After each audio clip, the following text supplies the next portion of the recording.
کہ گناہ ہے، اس کی آگ لگی ہے گھر میں، کیسے برداشت کر سکتا ہے کہ ایمان والا تو نہیں برداشت کرتا، ایمان والی عورت تو نہیں برداشت کر سکتی۔ اللہ نے تو یہی بتایا، والمؤمنون والمؤمنات بعضهم اولیاء بعض یأمرون بالمعروف وینہون عن المنکر۔ ایمان والی مرد ہے یا ایمان والی عورت، وہ تو اس فریضے کا اہتمام کرتی ہے، برائیوں کو روکتی ہے، برائیوں کو مٹاتی ہے، اچھائیوں کو پھیلاتی ہے، اچھائیوں کے لیے کھڑی ہوتی ہے۔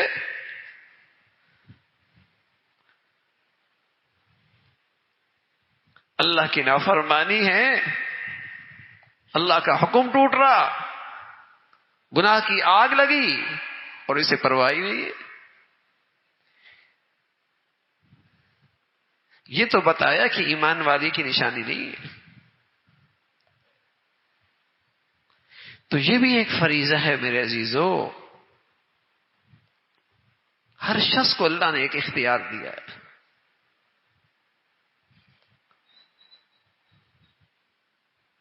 اگر اس فریضے کا اہتمام کرے گا، کل اس کی اپنی دینداری بچے گی، اس کے لیے اپنا دینداری پہ چلنا آسان ہوگا، ورنہ اگر گھر ہی کے اندر برائی غالب آ گئی، اس کے لیے دینداری مشکل ہو جائے گی،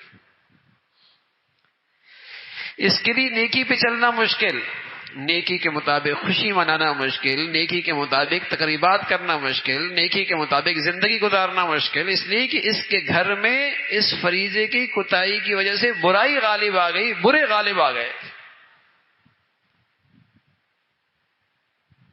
اور پورے معاشرے کا بھی یہی حال ہے کہ جب معاشرے کے اندر سے برائی پر روک ٹوک ختم ہوتی ہے تو اللہ بروں کو مسلط کر دیتا ہے، برائی غالب ہو جاتی ہے۔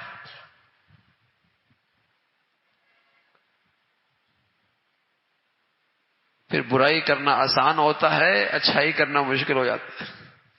لوگ نیکی کرتے ہوئے شرماتے ہیں، برائی کرتے ہوئے فخر کرتے ہیں،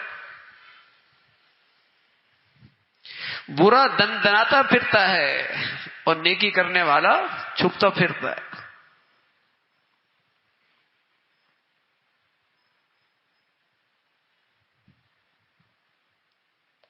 برائی برائی نہ رہی۔ تو اس فریضے میں کوتاہی جب یہ امت کرتی ہے تو پھر اللہ کی ناراضگی آتی ہے، پھر عبادات قبول نہیں ہوتی، دعائیں قبول نہیں ہوتی، اللہ کی طرف سے مدد اور نصرت نہیں ہوتی، ظالم اور بدکار لوگ مسلط ہوتے ہیں، قومی معاملات ان کے سپرد کر دیے جاتے ہیں۔ ہر شخص کے ذمے ہے یہ کہ اپنے دائرہ کار میں اتنی دینداری تو ہو کہ اللہ کا حکم نہ ٹوٹے۔ ٹھیک ہے، زیادہ نفل نہیں پڑھ سکتے، زیادہ روزے نہیں رکھ سکتے، زیادہ صدقہ خیرات نہیں کر سکتے، لیکن اس فریضے کا اہتمام تو فرض ہے۔